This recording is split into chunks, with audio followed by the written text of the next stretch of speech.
Hello, and welcome to the Enthusiastic Life Podcast. I am Brendan Walsh, and with me as ever is Ryan Dewan of Wave Media Productions, my amazing producer. How's it going, everybody? Happy to be here today.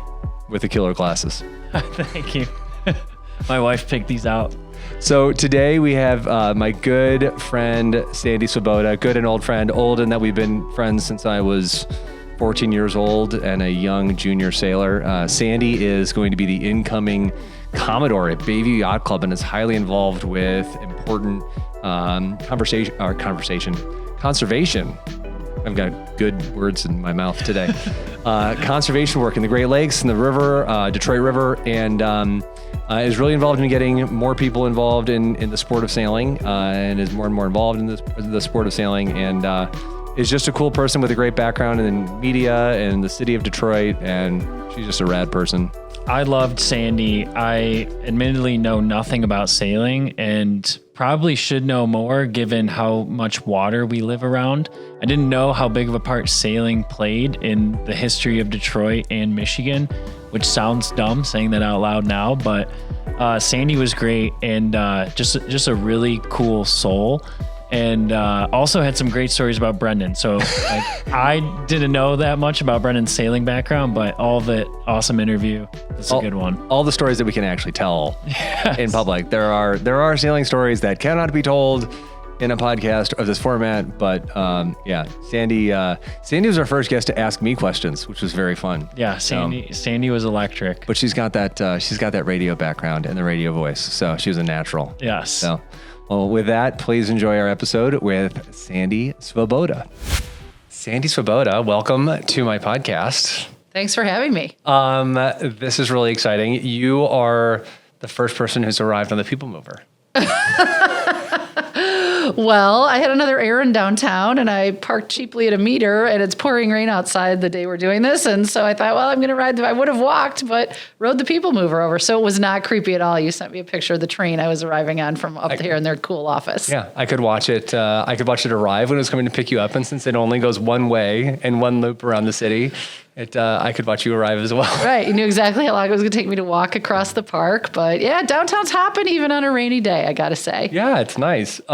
Well, I appreciate you coming in and just loving the chance to talk with old friends and who are doing cool things. So I was curious. I want to start with our origin story. How far back do you remember with how we met? We met in 1995 on your dad's sailboat during the Mackinac Race. I think it was 95. Maybe I have that wrong, but no one's going to know, so who cares? That's right. There's no fact checking on this. Were you 15? Yeah. 15 was 94. Okay. The first Mackinac was... Right? Yeah. I think it was 94 was my first one. Yeah. Okay, then it was your second. I take it back. But there were newbies on the boat. I remember it was the first time I had sailed with your dad. I knew some of the people from other races and from Bayview Yacht Club, but you 4 teenagers arrived and I thought, oh man, I hope they don't think I'm babysitting the kids because I'm here to sail, not babysit. Because, I was a cocky 20-something at the time. Yeah. Right. Ages older than you. Eons. Right. It's all compressed as we've gotten older. I know. The distance is smaller and smaller as we get older. Yeah. But yeah, I remember I think there were 4 of us. Yes, there were. It was a young boat. It was. Well, it was an old boat too, because there were the old guard that was teaching the new dogs. So I hope some of those lessons stuck with you, but some of them we definitely cannot talk about on this podcast. No, there are a lot of conversations that happen on a Bayview Mackinac Race that are not safe for public consumption. Yeah, and that's not to say they're all wrong or terrible for everyone. They're just, it's something about the race that's a special place out in the water. You share moments with people, good and bad sometimes. Yeah. And so, that's how far we go back. I mean, that's kind of crazy, right? I know. It's hard to believe. Yeah. And we don't hang out enough. I have to come to a podcast with you. I know. Spend a couple hours. I know. Unfortunately, it's been, I think the last was dinner before that. And that was entirely too long ago. Well, and that was a happenstance sailing related thing as well, because as we're talking about multi-generations, I was presenting an award from junior sailing to their junior sailing event to your son. That's right. And so they announced Bennett Walsh, and he came up to get, I think, a flag from me because that's the prize we all race for is a flag. And I said, is Brendan your father? And he said, yes, it is. And I'm like, selfie. I think I took a selfie. If I was on brand, I took a selfie. Yeah. And then we had dinner with your wife and my husband the next night. So that was great. It's a wild. I mean, it's one of those moments where you're like, okay, I have hit that point of adulthood where like my friends now have met my children. Right. Things like junior sailing. Exactly. So, well, yeah. But I mean, again, like you and I met through sailing. And so, you and your father were on the boat at that time. And so it was really cool to have his grandson that I'm presenting an award as an officer of the club, which I wasn't even a member of when I started sailing with your dad. So it's just kind of one of the things about that sport that makes it special. Yeah. Yeah. That's very cool. He and I were just talking this summer that he's not going to be doing junior sailing, but so we're going to look for some opportunities to get out and do some big boat racing this summer. So, or Cal 25 sailing. Is this your way of asking me for a ride on my sailboat? it might be. It might be. All right. Well, you guys are welcome to come. I would love to have you and your son and your wife and your daughter as well. Making magic happen over the podcast airwaves. Right. Yeah. Right. So tell me what you're up to these days. Where are you now? Sailing. I mean, I love the "where are you now" question. What do you mean by where? Where am I in the universe? Where am I with sailing? What's the where, Brendan? What's the where? What is keeping you most busy, and what's bringing you joy? Well, fortunately, they're the same thing. I can't wait to hear how all your other guests answer that, if they're the same thing or not. But yeah, just doing a lot of sailing. As we're recording this, it's early in the sailing season. Whenever people are listening, in Michigan, the sailing season is generally April, actually late March. I worked a college event into October. So the summers are really busy around here in the sailing community, but we do work all year long getting ready for the summer and doing other events throughout the winter. At Bayview Yacht Club, we have a winter seminar series. The Detroit Regional Yacht Racing Association also does winter seminars. I moderated one of those in March. And so really the sailing volunteerism is a year-round task. So I do a lot at Bayview Yacht Club. I'm currently the Vice Commodore, so I'll be the Commodore in 2026. Congratulations. Yes, thank you. Don't say sympathies. Don't say it. Never. I would never do such a thing. But it is a labor of love. It's really great to represent the membership of the club who so are actively involved in sailing. That we have a beautiful new renovated clubhouse. You got to come. You got to come back there. I know. Where you grew up. Now, how many female Commodores have there been at Bayview Yacht Club? Counting me? Counting you. 2. You're number 2. Number 2. I'm number 2. And who was the first? Lynn Kotwicki. Okay. She was the Commodore in 2022. That is very cool. And traditionally, sailing has been very much a men's sport. It has. I think it's very cool for you to be the second Commodore in the history of Bayview Yacht Club. And it makes me think of my dad in that I think he was very much early in having women race with him. Well, right? And work with him. And we can speak of one in particular. I was going to say, I was with Dawn Riley in April. I actually stayed with her at a summit. I went out to an umpire seminar to learn how to do on-the-water judging. So it's kind of like a referee in football making lifetime calls on the water for sailing events. So Dawn Riley, who grew up in Michigan, is, to call her a trailblazer is insulting to trailblaze. Like, she is so beyond that, Hall of Famer. And she sailed with your dad and worked on the boats and delivered them around. And she literally went from the Great Lakes to sail around the world. I just saw a couple weeks ago from when we're taping this, there's a film being made about the first all-women's America's Cup team that she was part of, and she runs a program called Oak Cliff Sailing, which is training the next generation of match racers, which is what the America's Cup is, the 2 boats at a time competing against each other. So, yeah. So she was, it was crazy in the 90s that, people would talk about Dawn. Well, Dawn did this, or you're like Dawn. And I'm just like, oh my God, people think I'm like that. I can't live up to that. Like, that's an amazing thing. And, now we're friends and it's cool. So when I was with her in April, we did talk about your dad and how we had both, that's awesome. Been with him. And your father was actually one of my sponsors to join Bayview. You need 3 members to sort of vouch for you, if you will. And your dad was one of mine. So for those who might not know Dawn Riley, can you list some of her biggest racing accolades? Because I know she was the first female captain of an America's Cup team. Yep, she was captain and CEO. She ran the syndicate and was active on the water with it. She's done the round the world racing. She started Oak Cliff. I mean, I'm leaving things out now. I should have brought Dawn. I didn't know I had to bring Dawn's resume with me, but Now, Oak Cliff Sailing, if you look at that, it's in Oyster Bay, New York, and that has her bio. But she continues to advocate for sailors of all levels, of both genders. She travels around the country doing lectures. She was here for a clinic in January. It wasn't really a clinic. It was a discussion on race management. So it's both helping organizations put on better sailing events, doing better training sessions. They're training race officials. They're training sailors. They're doing weeknight events. They're at Oak Cliff in Oyster Bay on Long Island. It's on the North Shore of Long Island for a geography lesson for the listeners. It's really a great model that I think the sport hasn't historically done as well with, because she's in their facility is kind of in the downtown, and they have a garden they do cookouts in. The weekend I was there, they were doing an art show. So they had all the sailors running around in rain-soaked gear and going between clinics, and a brunch spread, and they had people there buying high-end art. It was a benefit for Oak Cliff Sailing, and so there were watercolors and oil paintings and sculptures and jewelry like all over the walls of this sailing warehouse, and a dog running around. River is the dog that lives there, and people are repairing sails and holding champagne and looking at art. I mean, it was, and spilling out into the streets, and so it was really neat to see. Private clubs are private clubs, and they're important in communities, but it was also great to see the sport of sailing more integrated into a community as one piece of it, right? Like there's not, it's kind of, I don't know what to equate sailing to sometimes, because I don't know of another sport that has like so many options and levels for people to compete at, socialize at, even just cruising leisure sailing on boats ranging from probably the Optimist that you sailed. How big are those? I never sailed an Optimist. Oh, they're little. I mean, they're little, right? 8 feet. 8 feet maybe. long. Yeah, they're little bathtubs. Right. I'm far too big to sail one of those now. But there's the Optimist that kids sail themselves. And, this summer we'll be seeing tall ships going through Detroit, which will have, crews of dozens and taking passengers along. And all of that is part of the sport of sailing that I think is really, really great for us.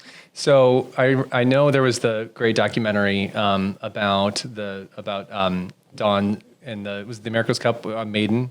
Yes. Yeah. And now, so is that film going to be, is that based off of the documentary, or is it like, how is that affiliated? I'm not sure. I know, she was public about the filming going on. They had a reunion of the Mighty Mary crew, the women from the America's Cup in the 90s. And I'm not sure what the plot of it is, but or when it's coming out. But that'll be cool. Cause I mean, there's not a lot of sailing movies that get made, but it's such I remember the movie Wind, right? Like that, it's a really cool cinematography. Are you discussing Wind in the same breath as No, but no, it's funny. I mean, we all still joke about lines from Wind, right? Of course. Like, put up the Whomper. Right? Everybody jokes and says that. Well, I mean, it's not good, but so ridiculous. Yeah. But yeah, I mean, I think it is hard to sometimes see how sailing is portrayed in popular media. I mean, there are commercials on TV where the sails are trimmed on the wrong side, right? And I'm not to get too technical, but you'll have some sailors listening, or people have left their fenders out, and I see those commercials and I just cringe. So I don't know, Brendan, maybe that's my new career. I was a sailing consultant for broadcast footage, movies, those kinds of things. Well, they might need those things, right? They do. Well, from what I've seen. They have consultants for military movies, right, that have experience to make things sure that things are authentic. I mean, especially when you look at how the America's Cup is now and how exciting those, I mean, they're more aircraft than they are, sailboat now with the technology. But. Right. And, it's interesting too. I've been doing so you ask where am I now? So one of the places I am in sailing is doing a lot of training and education to be a race official, right? The sport is built on volunteers. So I still sail. Like, I have a sailboat, I race, but I'm becoming more involved and certified in race committee activity judging, because, sometimes there's some disputes on the water about the rules. And then, like I mentioned earlier, the on the water umpiring. And so as I get further into that, I just realize more and more more and more pieces of the sport and more ways to engage with it. That's cool. Yeah. So people will hear about sailing, and there's probably a lot of misconceptions about sailing. Right? We could spend a whole podcast. Sailing, the clubs, right? Like all of it. And there I would wager that there is, that they would think that it's a sport that's hard to have access to, right? And I know that you guys have done a lot of work at Bayview about opening up that. So can you talk a little bit about how do I mean, are the numbers have been going down in sailing and sailboats, right? And so like with trying to, how do you get more people involved in sailing, I guess? And if people want to sail that have never sailed before, that are not a member of a club, but they see these beautiful boats out on the water and they say, I want to do that, right? Because there's nothing like seeing the sunset and you see these sailboats out on the water and they're gorgeous, right? And there is something I think where people are drawn to that because you're harnessing the power of the wind to move. Yeah. So how do people get involved in that? Well, so a few things. One, if you know somebody, then beg them to take you. People have found out I sailed, that I've worked with, and I'm like, fine, come along. There's a legendary story from one of my Detroit PBS colleagues who 4 minutes into a race said, when do we start? I said, well, we're racing. This is heavy competition here, you can tell. But there are a lot of learn to sail programs around the Detroit area. Bayview Yacht Club has one. Crescent Sail Yacht Club has one. There's the Detroit Community Sailing Program on Belle Isle. Just Googling. So I coach we call it coaching. It's very fancy, but we take, Bayview owns a fleet of what we call Ultimate 20 sailboats. So they're 20 feet long. They're very easy to sail. They're light. They have an open cockpit. And so we take an instructor with 3 students, 2, 3, 4 students, and we do mostly on the water lessons for them. And so it's really great to put 3 people on a boat. They may not know each other. They all come from different backgrounds. They all have different ways of thinking. As an instructor, I love the challenge of trying to explain a sailing concept to an engineer, a lawyer, and an artist. We've had people from all walks of life be part of that program. A lot of people in the program, and I know this because I do the post-class surveys. So some people have, it's kind of a bucket list. I always thought it was cool. I wanted to try it. We had a group of guys last summer. I think it was 2 brothers and then a bestie friend, and every year or two, the 3 of them did a different fun trip. They'd been like race car driving and a Jeep off-road experience. And so they thought they'd try sailing. And so, our goal is to kind of convert them to loyalists. I mean, sure, we'd love them all to join Bayview Yacht Club, but that's not why they're all there, or another club. But people they take the class for a number of reasons. They grew up sailing. They wanted to get back into it. They went out on a big boat one time, but they knew they'd learn a little more technique on a small boat. They wanted to steer. Sometimes you find people, and I hate to say it's women, but sometimes women have been out on boats with all men and not been allowed. I'm making air quotes for the audio listeners, like the non-video people. Like they've not been allowed to steer the boat or touch any of the lines, which are what ropes on a boat are called.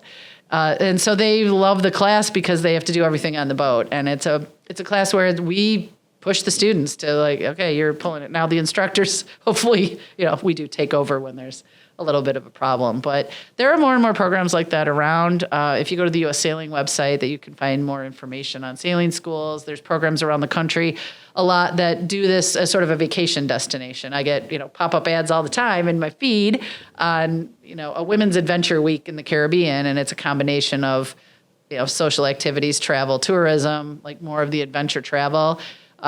Sailing is more and more marketing itself as a sustainable and low impact sport. So, there are engines on many of the boats, but it's not the gas guzzling sport or activity for a lot of people. And so I've been finding that's really resonating with the students and the people that sign up for Adult Learn to Sail, that they want to try something different. They've seen it on the river, here in Michigan, the Great Lakes state, right? Back to your where are we question. But, we're part of the Great Lakes system, and it's just sort of, people go up north on vacation, and so they see the harbors, they see the boats, and so that question of, well, how can I do that is something that I think the sailing community is getting a lot better at answering. And thank you for letting the podcast be part of that answer. Of course. So, what's it like when you're on a boat with someone and it clicks? Like, do you ever have that moment where you're with someone who's learning and they have that, they get the bug? Yes, it's great to see. One of the things that's fun is when you have to, and I mean, this is sort of, I like a challenge. So as an instructor, when someone's just not getting the concept, right? And I could go through a whole list of boat parts, but I'll spare your listeners. They're just not quite getting the concept of how the wind is flowing or why the boat moves like it does, or the difference that weight placement makes, or the tiller, because you push the tiller one way and the boat goes the other. And so, or when you're turning the boat, it's not quite like driving a car. There's just a different technique to it. And so it's fun when somebody, you do see that aha moment with people. And, we all go through our work lives, and how much do we actually see the impact like that quickly of our work where it really made a difference to a person. And you could just see their brain like shift a little, and they look like a little kid, right, with a Christmas present. I'm like, I get this. Like, Yeah. Suddenly they feel like they know more. They've learned something that's been very foreign to them or they haven't experienced before. And I mean, just every time you're out on the Detroit River, there's something happening. There's freighters going by. We see bald eagles. There are ospreys nesting on Belle Isle. There are kayak tours. Even the tiki boats go by now, and people are having a great time.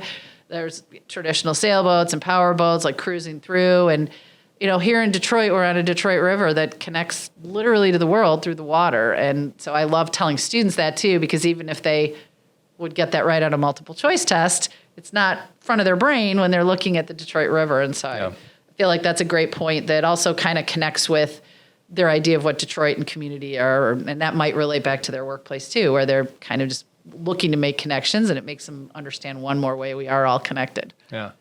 So with your work at Bayview Yacht Club, I mean, there's a lot of historic racing that's gone on at Bayview. Most notably the Port Huron to Mackinac Race. That's Bayview Mackinac Race, Brendan. That is what we call it. The Bayview Mackinac Race. It does go from Port Huron, Michigan to Mackinac Island. You are the correct. Bayview Mackinac Race. There's the One Design Race, and then there's been the Canada's Cup in the past.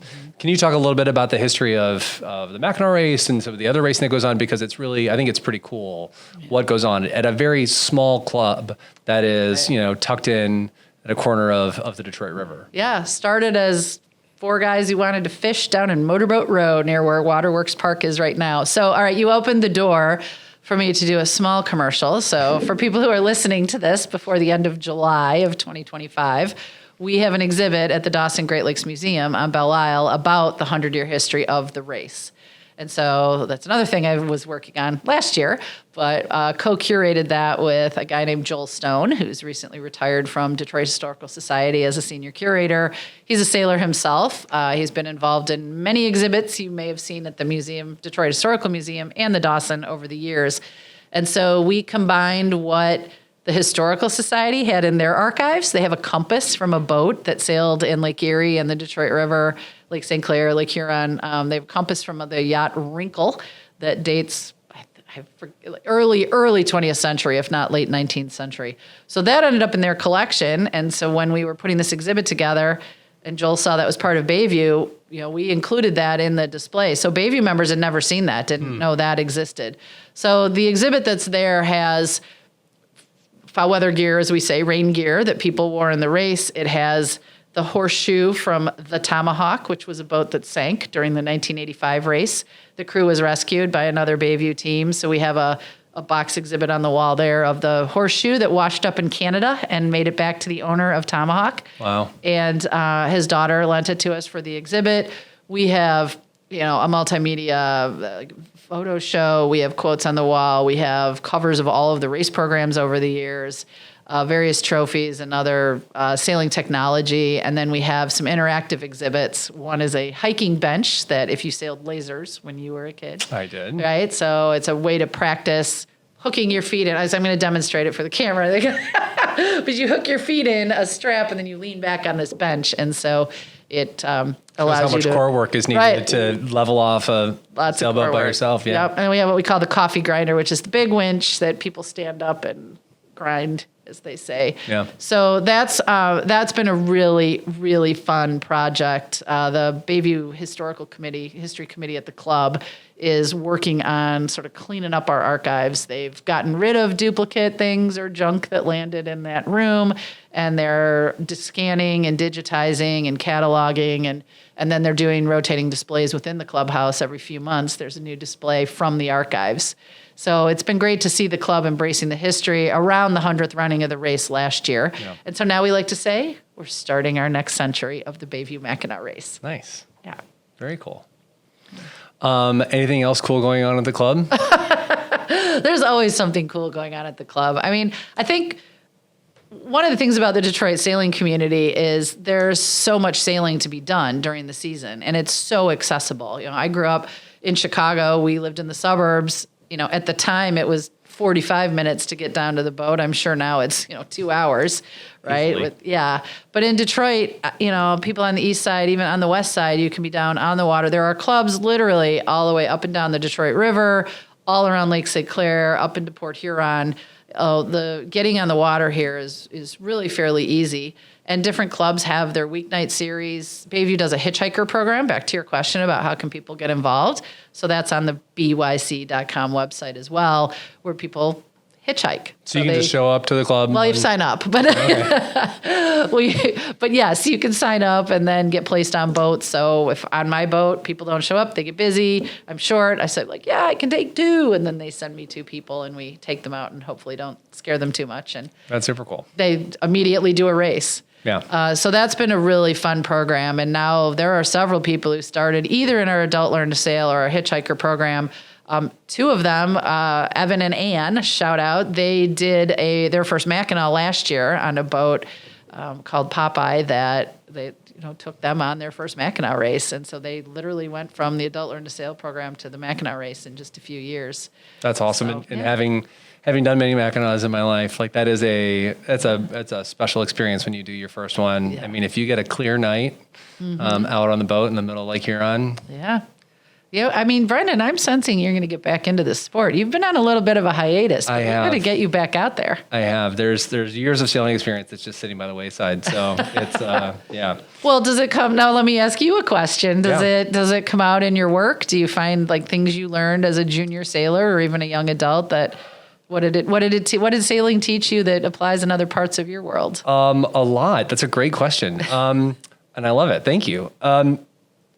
First and foremost, patience. And keeping and staying calm. I mean, something that I remember from my dad, both being a pilot and a sailor, was I never saw him lose his cool ever in his life. We could have the craziest. I mean, I remember we were doing the one design race, and another sailboat T-boned our boat. I mean, gaping hole below the waterline, and never yelled, never raised his voice, never freaked out. It was just, okay, here's what we got to do. We're going to be able to keep this heeled over and sail it back. So that really is something that I've carried throughout my life. And there's times where I haven't been able to do that, but that, and then, there's with sailing, it's that combination of knowing what to do, but also feeling what to do. Right. You can look at it's that looking out ahead. I mean, still to this day, if I'm on the water looking at the water, I'm looking further out to see where the wind is. It's just still part of who I am, right? Where is it shifting? Where is it changing? And I feel like that's something that I've been able to apply in life, right? Yeah. You got to look out in the future and see what's going on. And there's sometimes where you can't see it and you just have to feel it, right? You feel the wind shift on the sail and know, okay, this is different. We need to adjust. Yeah. So, well, that's interesting. You bring up 2 really different pieces, right? One is sort of the people side, right? The patience and the working with people and leading, like your dad. I view that as leadership in what to do in a crisis, right? But then there's also the weather and the natural elements of it. And so I just think the blending of those within the sport of sailing. I mean, sure, you play golf, there's some weather elements there, but not like there is in sailing, and not where you're out on the lake and away. And, the Mackinac race especially, where it's a multi-day kind of thing, and you go from day to night and changing conditions, all of that. You capture the people and the nature sides that, become part of the competition or just the leisure sailing within the sport. Well, and I remember him and his decision-making process, right? We'd be on the boat and something wouldn't be going right. And, then the conversation becomes, do we change the sails? Right? And changing the sails is a big deal. If you've never sailed before, it can slow the boat down considerably. It could affect the trajectory of the race, right? And then there's also do we go, what side of the lake do we want to be on? Where do we think the wind's going to be? How is the current going to affect it? I mean, there's all of these tactical things. And, him being the CEO of the boat saying, but taking everyone's idea. I mean, I remember distinctly him getting everyone's input and then saying, okay, this is what we're going to do. Yes. Well, so I'm laughing here because I was on one of those races, and yes, your father definitely put together a crew that had a lot of ideas. That's a very polite way to say it. Strong ideas. And personalities. Right. I have a photo on my wall, and I don't even remember what year it's from, but it's of your dad's boat. So your dad's on the photo in my guest room. And it's not even the best picture of the boat, right? We're going upwind, right? It's not the pretty colorful sails. Sure. Like we're beating up Lake Huron. It's a little bit grainy, but I'm on the very point, the bow of the boat, the front of the boat, and we're doing a sail change. Yeah. And all I remember from that race is how many damn sail changes we did. We did like, I don't know, 45 in 5 minutes, it seemed like. Right. But I ordered that photo because I wanted to remember that race from all the successful sail changes we did. And I mean, we didn't win the race, but it was, we got there, we had fun. And so it's funny you say that about the sail change example, because that's literally a photo I have on the wall. That's awesome. Yeah. And that's from the 90s. It's got to be from the 90s. Yeah. That very well might have been one that I was on, because I remember being on one where we changed a lot. I'll have to look at the photo, but it's a little, like I said, it's a little bit grainy. Much like our memories back then. Exactly. Well, Sandy, thank you so much for being here. Yeah. Thank you for your time and the great stories. And this has just been a blast. So one last plug before we go about Bayview and looking into sailing and learning to sail. Yeah, Bayview Yacht Club, BYC.com. You can Google it. We're on the Detroit River. We have the Adult Learn to Sail program, the Hitchhiker program. We're interested in hearing from people, sailors or not, or if you're a sailor listening to this from somewhere else in the country, come visit us and see how really great the Detroit River is. It definitely is an international river. It's an unappreciated venue with its own kind of special challenges with the current and the geography, but it's really a great place to sail and be out there with your friends and family. Awesome. Thanks, Sandy. Thank you, Brendan. Thank you so much to Sandi Svoboda for joining me on the podcast. It always blows my mind how far back I go with Sandy, and she's just a hoot. I love Sandy so much. So hope you enjoyed our stories and our conversations. If you have any questions about learning to sail, you can check out Bayview Yacht Club's website at byc.com. Vice Commodore Sandi Svoboda, strategic communication expert extraordinaire, Sandi Svoboda, an all-around great person. So thank you so much to you all, however many of you are tuning in to our continued podcast. Happy that you're here. Grateful for you. Thank you for listening to The Enthusiastic Life, and have a great day, and look forward to being with you next time.